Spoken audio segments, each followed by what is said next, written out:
Ninth class की economics के first unit money and banking से हमने प्रीवियस सेशन में जिस टॉपिक को डिस्कस किया था वो था modern forms of money. Modern forms of money में हमने डिस्कस किया था करेंसी, उसके बाद हमने डिस्कस किया था उसमें डिपॉजिट्स, डिमांड डिपॉजिट्स, जिसमें हमने टाइप्स ऑफ डिपॉजिट्स डिस्कस किया था। टाइप्स ऑफ डिपॉजिट्स में हमने saving account, current account, recurring deposits और फिक्स्ड डिपॉजिट्स डिस्कस किया था। उसके बाद हमने डिस्कस किया था मॉडर्न फॉर्म्स ऑफ मनी में प्लास्टिक मनी।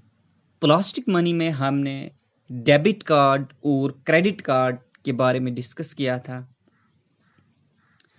इस सेशन में जिस टॉपिक को हम डिस्कस करेंगे वो है बैंकिंग एंड कॉमन मैन।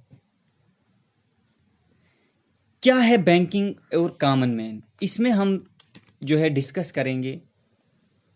जैसा कि आपको पता है कि जब हम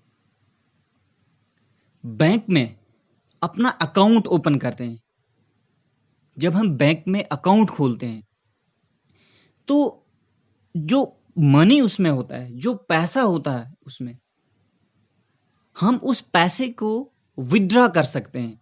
जब हमें चाहे हम उस अकाउंट से पैसा जो है विड्रॉ कर सकते हैं। कि जब हमने एक बार बैंक में अकाउंट खोला, जो पैसा हमारा उस अकाउंट में है, जो मनी हमारा उस अकाउंट में है, हमें जब वो पैसा चाहिए हम उस पैसे को जो है विड्रॉ कर सकते हैं अपनी जरूरत के हिसाब से। अब बैंक्स में जो हम अकाउंट ओपन करते हैं वो डिफरेंट टाइप के अकाउंट्स होते हैं, वो आगे हम डिस्कस करेंगे डिफरेंट टाइप्स ऑफ अकाउंट्स। उन डिफरेंट टाइप्स ऑफ अकाउंट्स में सबसे जो सिंपलेस्ट फॉर्म ऑफ अकाउंट है वो है सेविंग अकाउंट। इसको हम सेविंग बैंक अकाउंट भी कहते हैं। कि बैंक में जो सबसे simplest form of bank account है, वो बैंक अकाउंट जो हमारे पास होता है वो कौन सा अकाउंट होता है? वो होता है saving account, saving bank account. ये जो इंडिविजुअल है, कोई भी इंडिविजुअल है, वो ये अकाउंट इसलिए ओपन करता है, किसके लिए ओपन करता है? फॉर इनकरेजिंग सेविंग्स, कि वो उसमें जो है सेविंग कर सके, उसमें वो बचत कर सके।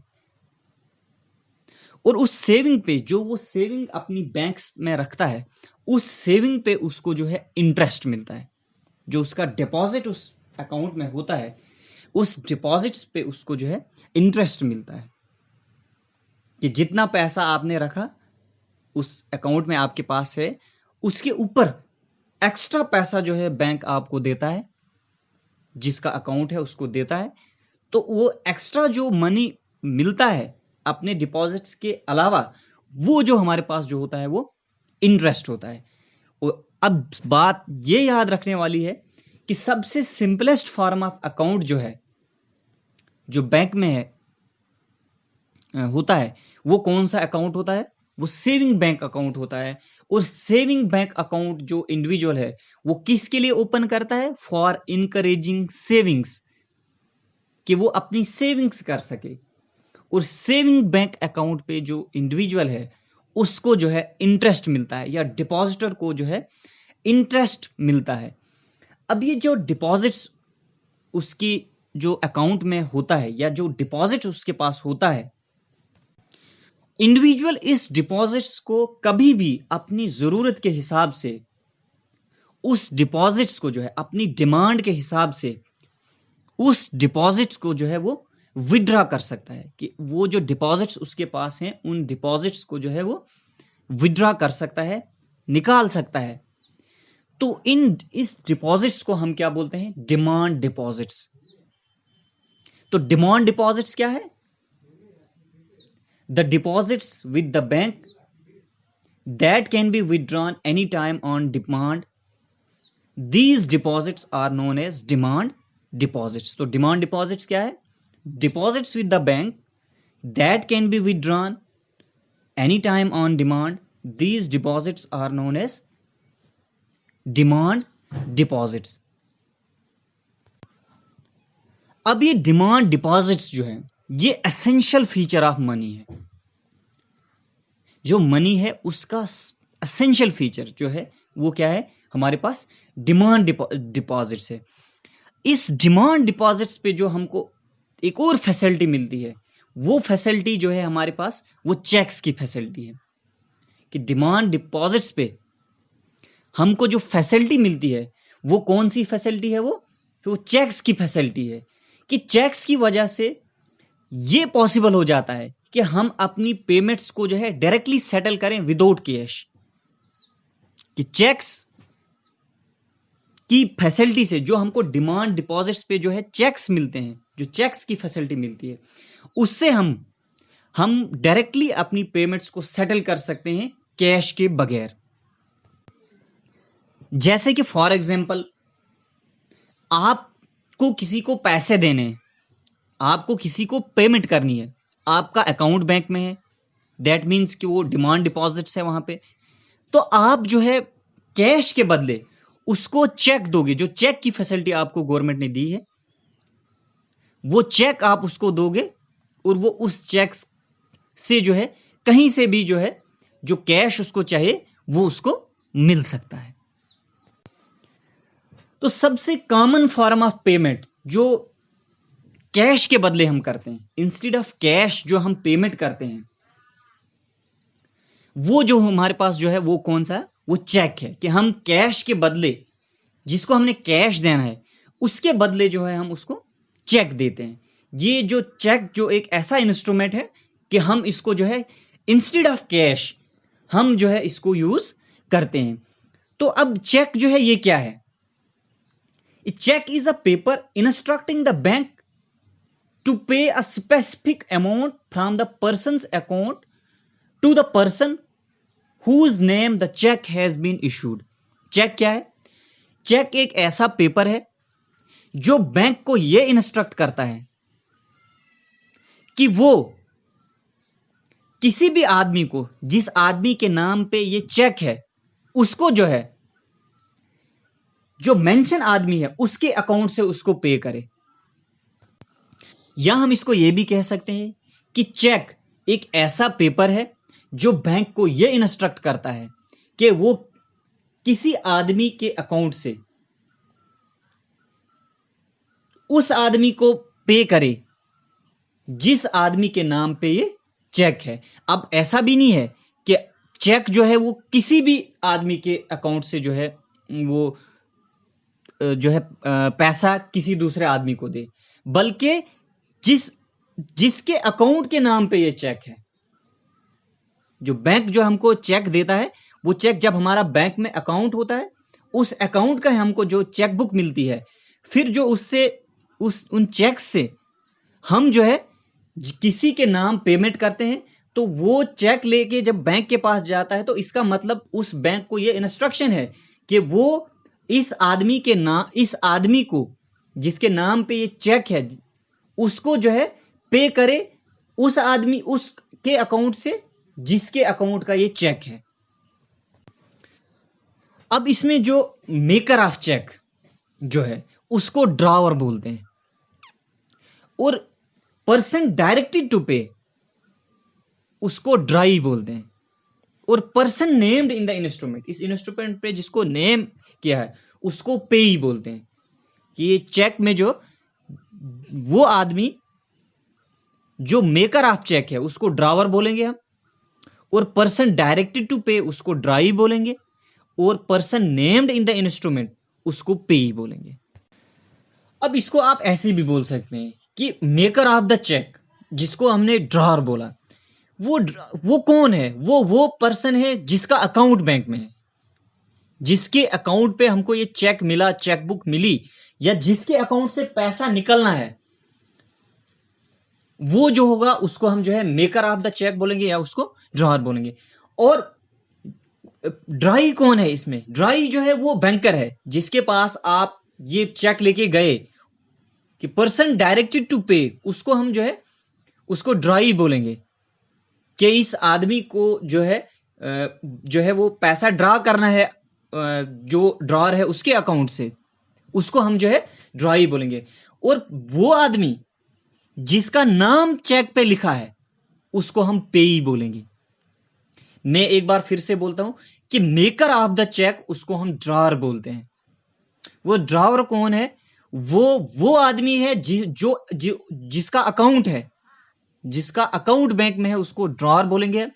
और पर्सन डायरेक्टेड टू पे उसको ड्राई बोलते हैं। और वो ड्राई कौन है? वो है, या उस जो बैंकर जिसके पास आप चेक लेके गए वो जो है वो ड्राई है। जो बैंक का एम्प्लॉय जिसको आपने चेक दिया वो, उसको हम ड्राई बोलेंगे। और पेई कौन है? पेई वो पर्सन है जिसका नाम जो है वो उस चेक पे जो है वो लिखा हुआ है। अब जो चेक का फॉर्मेट होता है, वो फॉर्मेट जो चेक का होता है उस पे जो है ब्रांच का एड्रेस और उसकी आईएफएससी कोड लिखा होता है, जहां जिसने ये प्रिंट किया हुआ होता है चेक। उसके पास चेक पे जो है वो उस पे डेट लिखी होती है, मंथ लिखा होता है, ईयर होता है। उसके बाद उसके पास जो है और जो है जो सिंबल है, रुपी का सिंबल, वो उस पे होता है। उसके बाद जो होता है उस पे लिखा होता है कि प्लीज साइन एबो, जहां पे जो है साइन करना होता है। ये सब चीजें जो हैं जो चेक के फॉर्मेट पे होती हैं। उसके बाद जो नेक्स्ट हमारे पास है वो है डिमांड ड्राफ्ट। ये भी एक ऐसा नेगोशिएबल इंस्ट्रूमेंट है wherein the drawee bank undertakes to make payment in full when the instrument is presented by the payee for the payment। यहां पे जो डिमांड ड्राफ्ट आप लेके जाओगे, जो ड्राई है या जो बैंक का जो या बैंकर है, उसको क्या करना होता है? उसको जो है पेमेंट करनी होती है पेई को। कि डिमांड ड्राफ्ट क्या है? Is a prepaid negotiable instrument wherein the drawee bank undertakes to make payment in full when the instrument is presented by the payee for payment। जब ये इंस्ट्रूमेंट जो पेई है ये प्रेजेंट करता है ड्राई के पास, तो उसको जो है यहां पे जो है पेमेंट करनी पड़ती है। ये डिमांड ड्राफ्ट है। ये डिमांड ड्राफ्ट जो है ये पेबल जो होता है स्पेसिफाइड ब्रांचेस पे होता है। इसको हम रिमोटली क्रिएटेड चेक भी बोलते हैं। डिमांड ड्राफ्ट का दूसरा नाम जो है वो क्या है? Remotely created cheque. Demand draft को हम जो इसका जो दूसरा नाम है इसका दूसरा नाम है रिमोटली क्रिएटेड चेक। ये भी जो है बैंकिंग जो है इंस्ट्रूमेंट है। फर्स्ट जो है वो कौन सा है? वो बैंक इंस्ट्रूमेंट जो है वो चेक है। और सेकंड जो है वो कौन सा है? डिमांड ड्राफ्ट है। तो डिमांड ड्राफ्ट में क्या होता है? ये जब आप ड्राई के पास लेके जाओगे, बैंक ड्राई के पास लेके जाओगे, जब इसको पेई जो है इसको ड्राई के पास ले जाएगा, बैंक ड्राई के पास ले जाएगा, तो उसको जो है उस पेई को जो है पेमेंट करनी होती है डिमांड ड्राफ्ट पे। तो डिमांड ड्राफ्ट का जो इसका दूसरा नाम है, डिमांड ड्राफ्ट को हम किस नाम से भी जानते हैं? इसको जो है हम रिमोटली क्रिएटेड चेक भी बोलते हैं। नेक्स्ट जो इंपॉर्टेंट टॉपिक हम जो है डिस्कस करेंगे वो है टाइप्स ऑफ बैंक्स। ये बहुत इंपॉर्टेंट है। इसमें हम टाइप्स ऑफ बैंक्स डिस्कस करेंगे। देखो, depending on the nature of activities, कि बैंक की एक्टिविटीज क्या हैं, उनके जो एक्टिविटीज है उनका नेचर कैसा है, क्या एक्टिविटीज बैंक जो है परफॉर्म करा है। तो हम जो इन बैंक्स को जो है ब्रॉडली जो है 4 टाइप्स में क्लासिफाई करते हैं कि बैंक्स की एक्टिविटीज उन पे डिपेंड करता है। तो हमारे पास जो टाइप्स ऑफ बैंक्स हैं वो 4 मेन टाइप्स ऑफ बैंक्स हैं। इसमें जो फर्स्ट है वो है commercial bank, second central bank, third जो है वो है कोऑपरेटिव बैंक, और फोर्थ जो है वो है स्पेशलाइज्ड बैंक्स। अब सबसे पहले हम देखते हैं कि कमर्शियल बैंक क्या होता है। कमर्शियल बैंक वो बैंक होता है जो लोगों का डिपॉजिट एक्सेप्ट करता है, यानी जो लोगों का पैसा जो है बैंक में डिपॉजिट करता है और लोगों को जो है उसके अलावा और क्या काम करता है, लोगों को जो है पैसे जो है ये उधार देता है, लोन की तरह जो है लोगों को जो है पैसा उधार देता है। कि कमर्शियल बैंक जो है इसके क्या काम करता है, ये लोगों का जो पैसा एक्सेप्ट करता है, डिपॉजिट्स एक्सेप्ट करता है और लोगों को लोन देता है। ये कमर्शियल बैंक का जो है ये जो है फंक्शन ये परफॉर्म करता है। अब जो कमर्शियल बैंक है, कमर्शियल बैंक में भी हमारे पास जो है दो टाइप्स के बैंक्स आते हैं। फर्स्ट है पब्लिक सेक्टर बैंक्स, कि पब्लिक सेक्टर या इसको हम पब्लिक सेक्टर कमर्शियल बैंक्स बोल सकते हैं। और सेकंड जो हमारे पास है वो है हमारे पास प्राइवेट सेक्टर कमर्शियल बैंक्स। अब जो पब्लिक सेक्टर कमर्शियल बैंक्स हैं, पब्लिक सेक्टर कमर्शियल बैंक्स कौन से बैंक्स होते हैं, in which the majority of ownership is with the government. कि इसमें जो होता है कि जो ऑनरशिप है वो ऑनरशिप जो है वो किसके पास होती है, वो गवर्नमेंट के पास होती है। ये पब्लिक सेक्टर जो कमर्शियल बैंक है, कि public sector commercial banks are those banks in which the majority of ownership is with the government. इसमें देखो पब्लिक सेक्टर कमर्शियल बैंक्स, उनके एग्जांपल देखो, जैसे स्टेट बैंक ऑफ इंडिया है, SBI, State Bank of India, ये जो public sector commercial bank है। इसी तरह पीएनबी, पंजाब नेशनल बैंक, ये पब्लिक सेक्टर कमर्शियल बैंक है। बैंक ऑफ इंडिया, बीओआई, ये भी पब्लिक सेक्टर कमर्शियल बैंक है। इसी तरह Indian bank, Canara bank, bank of Baroda, BOB, bank of Baroda, ये जो है ये पब्लिक सेक्टर कमर्शियल बैंक्स हैं। इसके अलावा भी बहुत सारी एग्जांपल्स हैं जो पब्लिक सेक्टर कमर्शियल बैंक्स हैं। सेकंड जो हमारे पास होता है वो होता है हमारे पास प्राइवेट सेक्टर कमर्शियल बैंक्स। अब प्राइवेट सेक्टर कमर्शियल बैंक क्या होता है, कि the banks in which majority share holders are private entities. यहां पे जो शेयर होल्डर्स होता है या जो मालिकाना जो हकूक होते हैं वो ज्यादातर वो किसके पास होते हैं, वो प्राइवेट एंटिटीज, प्राइवेट लोगों के पास होते हैं। तो इस किस्म के बैंक को जो है हम प्राइवेट सेक्टर कमर्शियल बैंक बोलते हैं। कि public sector commercial bank, public sector commercial bank में जो होते हैं जो मेजॉरिटी जो मालिकाना, ज्यादातर जो मालिकाना हकूक होते हैं वो किसके पास होते हैं, वो गवर्नमेंट के पास होते हैं। और सेकंड जो हमारे पास प्राइवेट सेक्टर कमर्शियल बैंक है जिसमें मेजॉरिटी जो होती है मालिकाना हकूक, जो ज्यादातर मालिकाना हकूक वो प्राइवेट एंटिटीज के पास होते हैं, प्राइवेट, या आप ये भी कह सकते हैं कि प्राइवेट इंडिविजुअल्स के पास होते हैं। ठीक है, ये जो है हमारे पास प्राइवेट सेक्टर कमर्शियल बैंक है। अब प्राइवेट सेक्टर कमर्शियल बैंक की एग्जांपल्स जो हैं, जैसे हमारे पास आईसीआईसीआई बैंक, आपने सुना होगा बैंक का नाम, आईसीआईसीआई बैंक, ये जो है हमारे पास ये बैंक जो है ये प्राइवेट सेक्टर कमर्शियल बैंक है। इसी तरह एचडीएफसी बैंक, ये भी जो है हमारे पास प्राइवेट सेक्टर कमर्शियल बैंक है। इसके अलावा भी और भी बहुत सारी एग्जांपल्स जो प्राइवेट सेक्टर कमर्शियल बैंक्स की है। सेकंड कैटेगरी जो टाइप्स ऑफ बैंक्स में है वो है सेंट्रल बैंक।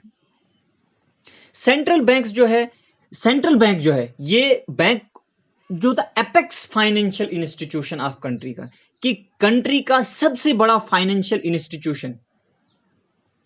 जैसे प्रीवियस सेशन में भी हमने डिस्कस किया था कि जो सेंट्रल बैंक होता है, कंट्री का सेंट्रल बैंक जो होता है उसका क्या काम है, वो जो है वो करेंसी नोट्स को इशू करता है ऑन बिहाफ ऑफ गवर्नमेंट। कि ऑन बिहाफ ऑफ गवर्नमेंट जो है वो करेंसी नोट्स को इशू करता है, कि सेंट्रल बैंक ऑफ कंट्री का ये काम है। तो सेंट्रल बैंक जो है सेकंड कैटेगरी ऑफ बैंक्स में जो है वो सेंट्रल बैंक है, ये कंट्री का सबसे बड़ा फाइनेंशियल इंस्टीट्यूशन होता है।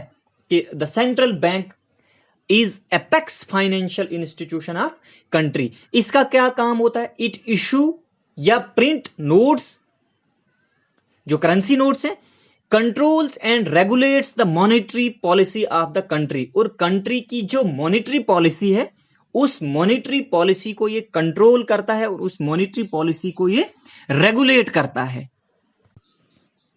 अब ये मॉनेटरी पॉलिसी जो है ये क्या है, मॉनेटरी पॉलिसी जिसको सेंट्रल बैंक रेगुलेट करता है और कंट्रोल करता है। इसमें क्या आता है? इसमें आता है management of money supply and interest rate. के जो सेंट्रल बैंक है इसका क्या काम है? ये मनी सप्लाई और इंटरेस्ट रेट को जो है मैनेज करता है कि कितना मनी जो है वो सर्कुलेशन में रहे, कितनी करेंसी जो नोट्स हैं, कितना मनी जो है वो सर्कुलेशन में रहे। ये सभी जो है ये कौन मैनेज, और इंटरेस्ट रेट्स जो है इसको कौन मैनेज और इसको कौन रेगुलेट करता है, इसको कौन कंट्रोल करता है? इसको जो है central bank of the country जो है रेगुलेट करता है। अब अगर हम इंडिया की बात करें तो इंडिया में जो सेंट्रल बैंक है उस बैंक का नाम क्या है? Reserve bank of India. इसके बाद जो नेक्स्ट कैटेगरी आती है बैंक्स की वो है कोऑपरेटिव बैंक। कोऑपरेटिव बैंक क्या होता है? जैसे कुछ इंडिविजुअल्स जो हैं वो एक साथ आ जाएं और वो एक बैंक एस्टेब्लिश करें, उसी बैंक को जो है हम कोऑपरेटिव बैंक कहते हैं। कि कुछ इंडिविजुअल्स जो है, कोऑपरेशन का मतलब होता है तालमेल, कि कुछ लोग जो है इकट्ठे आ जाएं और अपने उस तालमेल की वजह से वो जो है एक बैंक एस्टेब्लिश करें, उस बैंक को जो है हम कोऑपरेटिव बैंक कहते हैं। जैसे कोऑपरेटिव बैंक जो होते हैं ये 2 टाइप्स के होते हैं, जैसे एग्रीकल्चरल और दूसरा जो होता है नॉन एग्रीकल्चरल। एग्रीकल्चरल में क्या होता है कि रूरल एरियाज, देहाती इलाकों में, गांव में जो है कोऑपरेटिव बैंक्स जो है ये क्रेडिट देते हैं, मतलब लोन देते हैं, कर्जे देते हैं। किसके लिए? फार्मिंग के लिए, कैटल के लिए, फिशरी के लिए, इन सब चीजों के लिए जो है ये जो है छोटे मोटे कर्जे देते हैं। इनको हम जो है एग्रीकल्चरल जो है कोऑपरेटिव बैंक होते हैं। तो अर्बन एरियाज, अब जो है सिटी एरियाज की बात, अगर शहरी इलाकों की बात करें हम, तो कोऑपरेटिव बैंक जो है वो क्रेडिट देते हैं, मतलब वो जो है पैसा देते हैं। पैसा जो है वो कर्जे के तौर पे देते हैं।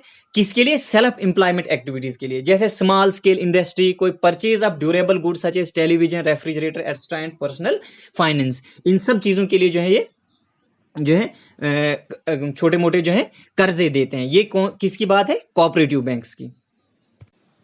अब फोर्थ कैटेगरी जो है वो स्पेशलाइज्ड बैंक्स है। स्पेशलाइज्ड बैंक्स वो बैंक्स होते हैं जो किसी खास इकोनॉमिक या सोशल एक्टिविटी को फाइनेंस करते हैं, कि उसके लिए ही जो है आपको कर्जे देंगे, उस जो खास जो स्पेशल इकोनॉमिक और सोशल एक्टिविटी के लिए जो है आपको पैसे देंगे। जैसे कोई कॉटेज इंडस्ट्री के लिए आपको वो क्रेडिट देंगे, या कोई और जैसे कोई लैंडलेस कोई लोग हैं या एसेटलेस लोग जो हैं उनको जो है वो जो है क्रेडिट देंगे। ये स्पेशलाइज्ड बैंक्स का काम होता है कि ये स्पेशल इकोनॉमिक और सोशल एक्टिविटीज के लिए ही लोगों को जो है फाइनेंस करते हैं। ये जो है स्पेशलाइज्ड बैंक्स था। ये थी हमारे पास 4 categories of banks.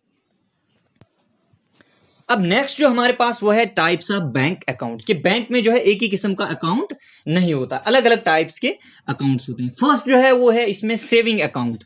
Saving account जो है इसमें जो है हम वो अकाउंट जो हम अपनी सेविंग को इंकरेज करने के लिए जो है बैंक में ओपन करते हैं, उसको हम जो है सेविंग अकाउंट बोलते हैं। और हमें जब चाहे हम उससे जो है अपनी डिमांड के हिसाब से जो है पैसा जो है विड्रॉ कर सकते हैं। हमें इस पे जो है क्या बैंक जो है वो इंटरेस्ट देता है कि हम जो है अपने घरों में जो है पैसा जो है हमें जो है वो एट रिस्क होता है कि चोरी हो जाए या कुछ और हो जाए, तो हम अपना जो पैसा जो है वो बैंक्स में रखते हैं कि वहां पे वो जो है सेफ रहता है। तो सेविंग अकाउंट जो है में जो है हमारा पैसा जो है वो सेफ रहता है। नेक्स्ट जो होता है वो करंट अकाउंट होता है। करंट अकाउंट जो है इसको बिजनेसमैन मैनेज करते हैं कि वो पैसा जो है कभी भी जो है उसमें डिपॉजिट कर सकते हैं और कभी भी उससे विड्रॉ कर सकते हैं। जितना मर्जी जो है उतना डिपॉजिट कर सकते हैं और विड्रॉ कर सकते हैं। इस पे जो है बैंक जो है इंटरेस्ट नहीं देता, इसको हम करंट अकाउंट बोलते हैं।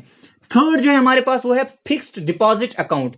कि हम जो है एक खास टाइम के लिए, सर्टेन पीरियड ऑफ टाइम के लिए जो है हम जो है फिक्स जो है अपना जो हमारे पास पैसा जो होता है उसको हम डिपॉजिट करते हैं, और जब वो टाइम पूरा हो जाए तो उसके बाद ही हम जो है बैंक से पैसा विड्रॉ कर सकते हैं। कि वो पूरा टाइम उसको हम मैच्योरिटी बोलते हैं। जो कंप्लीशन जो पीरियड ऑफ कंप्लीशन है उसको हम मैच्योरिटी बोलते हैं। उसी मैच्योरिटी के बाद जो है हम पैसा जो है बैंक से विड्रॉ कर सकते हैं, उससे पहले जो है विड्रॉ नहीं कर सकते। और उस पे जो है हमको बैंक जो है वो इंटरेस्ट देता है। उसके बाद जो थर्ड कैटेगरी है बैंक अकाउंट की वो है रेकरिंग डिपॉजिट अकाउंट। इसमें हम जो है फिक्स्ड टाइम के लिए जो है वो जो इंस्टॉलमेंट्स में जो है हम पैसा जो है इसमें डिपॉजिट करते हैं, और फिर जब टाइम पीरियड पूरा हो जाए तो हम जो है उसमें जो है पैसा जो है विड्रॉ कर सकते हैं।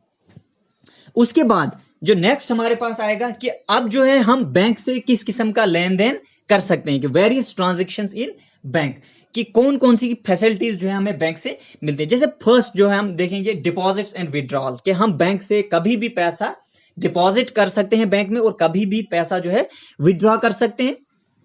ठीक है, जैसे अब आपको बैंक में अगर पैसा जो है डिपॉजिट करना है तो आपको उसके लिए एक फॉर्म जो होता है जिसको पे इन स्लिप बोलते हैं, वो पे इन स्लिप भर के बैंक में देनी है, तो आप पैसा जो है डिपॉजिट कर सकते हो। और इसी तरह आप बैंक से जो है पैसा विड्रॉ कर सकते हो एक विड्रॉल स्लिप भर के, कि एट विल जब हमको मर्जी हम बैंक में पैसा जमा कर सकते हैं, और जब हमको मर्जी जब हमें जरूरत पड़ी हम जो है बैंक से पैसा जो है विड्रॉ कर सकते हैं। उसके लिए हमको क्या करना है कि जब हम पैसा जो है डिपॉजिट कर रहे हो बैंक में तो उस वक्त हमको एक फॉर्म भर के देना होता है, उस फॉर्म को क्या बोलते हैं, पे इन स्लिप। और जब हमको विड्रॉ करना होता है तो उस वक्त भी हमको जो है एक जो है फॉर्म भर के देना होता है, उस फॉर्म को हम क्या बोलते हैं, विड्रॉल स्लिप। ये आसानी से जो है बैंक काउंटर पे जो है अवेलेबल दोनों चीजें होती हैं, पे इन स्लिप भी अवेलेबल होती है और जो विड्रॉल स्लिप है ये भी जो है अवेलेबल होती है। सेकंड जो हमको बैंक से जो हम ट्रांजेक्शन्स करते हैं वो है लोन एंड एडवांसेस, कि हमको बैंक जो है एडवांस में पैसा जो है देता है, कि उधार पैसा देता है, कि जब हमको पैसा चाहिए हम बैंक के पास जाएंगे और जो रिक्वायर्ड फॉर्मेलिटीज हैं उन फॉर्मेलिटीज को पूरा करेंगे। ठीक है, तो बैंक जो हमको जो है पैसा देगा एडवांस में ही। ठीक है, उस जो एडवांस में पैसा देता है उसको हम लोन बोलते हैं। ठीक है, तो जब हम वो पैसा जो है हमको बैंक को लौटाना होता है, लेकिन विद इंटरेस्ट लौटाना होता है। जिस तरह हम बैंक में पैसा रखते हैं तो बैंक हमको जो है इंटरेस्ट देता है, इसी तरह अगर हमें बैंक पैसा देगा तो हमको बैंक को जो है वो इंटरेस्ट देना होता है, कि अगर जितना पैसा आपने निकाला उससे ज्यादा जो है आपने बैंक को वापस लौटाना होता है। तो इस तरह से फर्स्ट जो ट्रांजेक्शन हम बैंक के साथ करते हैं वो है डिपॉजिट एंड विड्रॉल्स। सेकंड जो है हमारे पास जो ट्रांजेक्शन हम बैंक के साथ करते हैं वो है लोन्स एंड एडवांसेस, के एडवांस में हमको जो है बैंक जो है हमको हमारी जरूरत जो होती है उस जरूरत को पूरा करने के लिए हमें बैंक जो है वो पैसा देता है, लेकिन उसके लिए जो है हमें जो फॉर्मेलिटीज होती हैं उन फॉर्मेलिटीज को जो है पूरा करना होता है। अब नेक्स्ट जो थर्ड टाइप की जो ट्रांजेक्शन हम बैंक के साथ करते हैं वो है यूटिलिटी पेमेंट्स। यूटिलिटी पेमेंट्स जो हमारी यूटिलिटी सर्विसेज हैं उनके बिल्स वगैरह जो है हम बैंक में जो है वो उनको बैंक में उनकी पेमेंट हम बैंक में कर सकते हैं। जैसे हमारा इलेक्ट्रिसिटी बिल है, आपने सुना होगा कि इलेक्ट्रिसिटी बिल जैसे हम कोई किसी दफ्तर में जाके किसी ऑफिस में जाके जो है बिल पे नहीं करते हैं, बल्कि हम जो है बैंक में सिंपली जाके जो है ये बिल पे कर सकते हैं। ठीक है, कि यूटिलिटी सर्विसेज के लिए जो है हम इनकी पेमेंट जो है हम बैंक्स में कर सकते हैं। जैसे इलेक्ट्रिसिटी बिल है, वाटर बिल है और कोई दूसरी फीस जो है उन फीस को जो है हम बैंक में जमा कर सकते हैं, उनकी पेमेंट जो है हम बैंक में ही कर सकते हैं। इसके अलावा आजकल के टाइम में आप देखते होंगे कि जो हमारे पास क्रेडिट कार्ड और जो हमारे पास डेबिट कार्ड हैं, हम जो है उनसे जो है लोकल जो शॉप्स जहाँ पे कोई हम शॉपिंग वगैरह कर रहे हो उन लोकल शॉप्स में वो जो शॉपिंग के लिए जो हमको पे करना होता है इन डेबिट कार्ड और क्रेडिट कार्ड से हम लोकल शॉप्स में जो है हम उसकी पेमेंट कर सकते हैं। उसके बाद जो नेक्स्ट जो ट्रांजेक्शन है वो है लॉकर फैसिलिटी, कि बैंक जो हमको लॉकर फैसिलिटी देता है कि हमारे पास घर में जो कोई कीमती जो एसेट्स हैं, कीमती असासे जो हैं, जैसे जो ज्वेलरी वगैरह गहने वगैरह जो हमारे पास होते हैं, ठीक है, सोना चांदी वगैरह जो है, ठीक है, इस सोना चांदी को जो है हमारे घरों में जो है हम इसको सेफ फील नहीं करते हैं कि चोरी होने का डर है, कुछ और होने का डर है, तो बैंक जो है हमको लॉकर फैसिलिटी प्रोवाइड करता है कि ये जो है हम वहां बैंक में रखते हैं कि ये बैंक की जो है बिल्कुल सेफ कस्टडी में वहां पे रहता है, कि वहां पे इसको कोई भी चांसेस जो है कि चोरी हो जाए या कुछ और हो जाए, ये ऐसा कोई भी डर नहीं है। तो इस तरह से जो ट्रांजेक्शन्स हमने वेरियस ट्रांजेक्शन्स जो बैंक्स में होती हैं वो कौन कौन सी है। फर्स्ट जो हम जो डिपॉजिट्स और विड्रॉल्स करते हैं कि बैंक से हम आसानी से पैसा जो है डिपॉजिट करते हैं बैंक में और आसानी से जो है जब चाहे एट विल हम उसको विड्रॉ कर सकते हैं। लोन्स जो हमको एडवांस में मिलते हैं। और थर्ड जो है यूटिलिटी सर्विसेज के लिए जो हम पे करते हैं, जिसमें इलेक्ट्रिसिटी बिल, वाटर बिल और दूसरी फीस जो है, और हमको जो है बैंक जो है हमको उसमें उसके अलावा क्या देता है, हमको लॉकर फैसिलिटी देता है, जहां पे हम अपने जो हमारे एसेट्स हैं, हमारे असासे, कीमती असासे, प्रीशियस, जिसमें गोल्ड और जीवल्स वगैरह जो है वो जो है बैंक की सेफ कस्टडी में वहां पे रहते हैं, और वहां उनको चोरी वगैरह होने का कोई भी डर नहीं है। तो thank you for listening to this, stay blessed.